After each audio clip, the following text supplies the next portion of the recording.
According to comicbook.com, the analysts are saying that the PlayStation 5 could possibly cost $800 or more.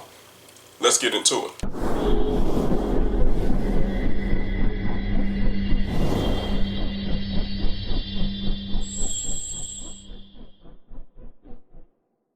What's up, guys? Welcome back to the DC show. This is T. McNeil. So as I just stated, guys, PlayStation 5, we know, just like Microsoft's Xbox Scarlet, is on the way. We do know that Microsoft Xbox Scarlet will be coming holiday 2020, but Sony still has yet to come out and announce whether or not the PlayStation 5 will actually follow suit in 2020. You know, a lot of people are still speculating that it could possibly be 2021. I don't think it should be 2021. I think next year would really be the best time for Sony to release that console. And just my personal opinion, because we don't want Microsoft to get the jump on Sony a whole year in advance. If you guys remember, I don't know if that was I think it was the 7th generation when the Xbox 360, or the 6th generation, guys, I really can't remember which generation it was, but the Xbox 360 and the PlayStation 3 launched a year apart. Now, Microsoft launched the Xbox 360, I believe, November of 2005, okay? And then Sony launched the PlayStation basically like a year later. I think it was either October or November of 2006. So Microsoft at the time got a complete year jump on Sony, and Sony pretty much paid for it, okay? Microsoft had a lot of games out the gate. They had a lot of AAA games and first-party titles back then as well. And like I said, when Sony finally hit the market, by the PlayStation 3 having that cell band processor, or the cell processor for that matter, you know, it was really hard for developers to develop games for that console. So it was just a lose-lose situation for Sony because they launched too late and the system was overpriced at $600, okay? So hopefully with the PlayStation 5 and the Xbox Scarlet that's upcoming very soon, we won't have the same issue again, okay? Now, we already know that Sony's hands down has won the current generation with the PlayStation 4, and we know that 86 million units have been sold worldwide. And of course, Phil Spencer and the Microsoft team, what did they do, guys? They decided to not report numbers on the Xbox anymore, okay? So we don't even know to date, starting from November of 2013 to June of 2019, we don't even know how many Xbox Ones have been sold, okay? But we do know that, again, PlayStation 4 has sold over 86 million units. Now, quite frankly, we know also, guys, about the fact that has pretty much slowed down as far as the numbers game. Sony's already made their money, and now it's time to focus on PlayStation 5. And that's really the reason why I feel as though Sony didn't make it to E3 of 2019, because not only do they have not really too much to show as far as content is concerned, but they want to focus their attention on next year's event so they can get ready for the launch of the PlayStation 5, okay? That's just my opinion, all right? But again, guys, a little bit of history with the consoles, but PS5 costing $800, I really don't think that it should cost $800. Technically, if you really want to get down and deep with it, guys, I think that it probably should be $800, simply because of the technology that's coming into the PlayStation 5 with the 8K resolution, you know, the ray tracing ability, you know, it has the 120 gigahertz refresher rate, you know, things like that. So it's a lot of technology that's going under this box, and really $800 would be the premium price. And really, in my opinion, guys, I think what they should do is launch it in 2 tiers, okay? Have one for, let's say, $500, and then have another one for maybe $600, you know, something like that. Then that way, you know, people can kind of see, okay, the $600 box is a little bit more powerful than the $500 box. But you guys know how I feel about different SKUs like that, because again, if you launch too many different SKUs at one time, people tend to get confused talking about the consumers, okay? So right now, we're only going to be one PlayStation 5. Now, there may be a PS5 Slim in the future. You guys know how they do. Just like Xbox has a slim version, there's always a slim version every generation of consoles that come out, okay? And then you never know, there may be another refresher console with going into, you know, the next generation again, or mid-refresh like they did with the PlayStation 4. There may be a PS5 Pro. You never know, okay? But with all that information out the way, man, let's actually go into what Comic Book had to say. Now, the guy's name is his actual name is Patcher, okay? And we'll go into that information so we can see exactly what he had to say. Now, says, guys, that how much will PlayStation 5 cost? Well, we don't know. Sony hasn't divulged any information about the PS5's price. That said, well-known industry analyst Michael Patcher has suggested it could be expensive. Speaking to Jeffrey Keighley, Patcher joked that the console would cost $800, which is obviously an exaggeration. However, it led to Patcher's actual point.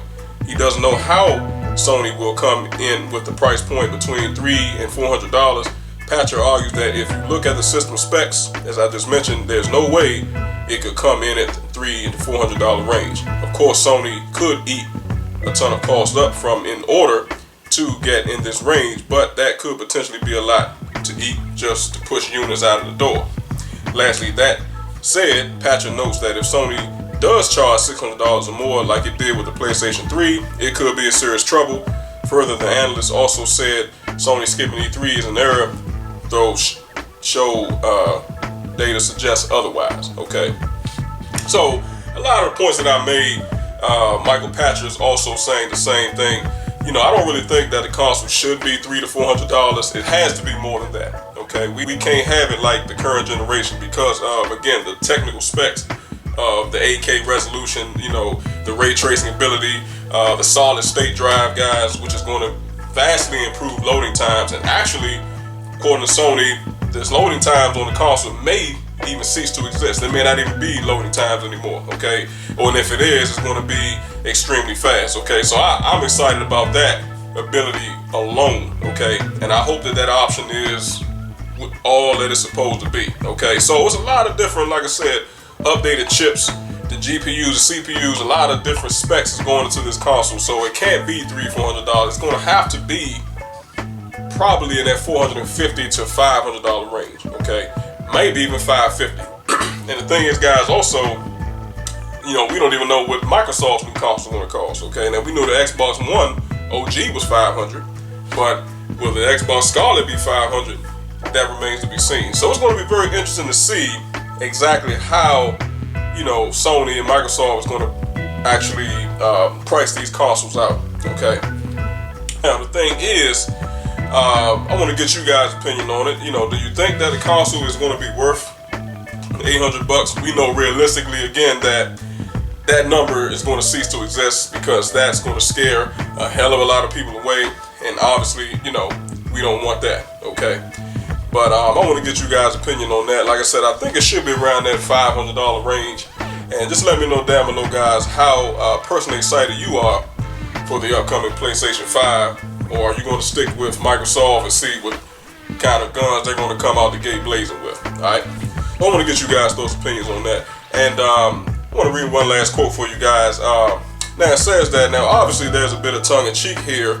Patrick doesn't actually think the system will cost $800. But then a few days later he noted that the specs of the Xbox Scarlet and the PS5 suggest that they are in the ballpark of $500, maybe a bit higher.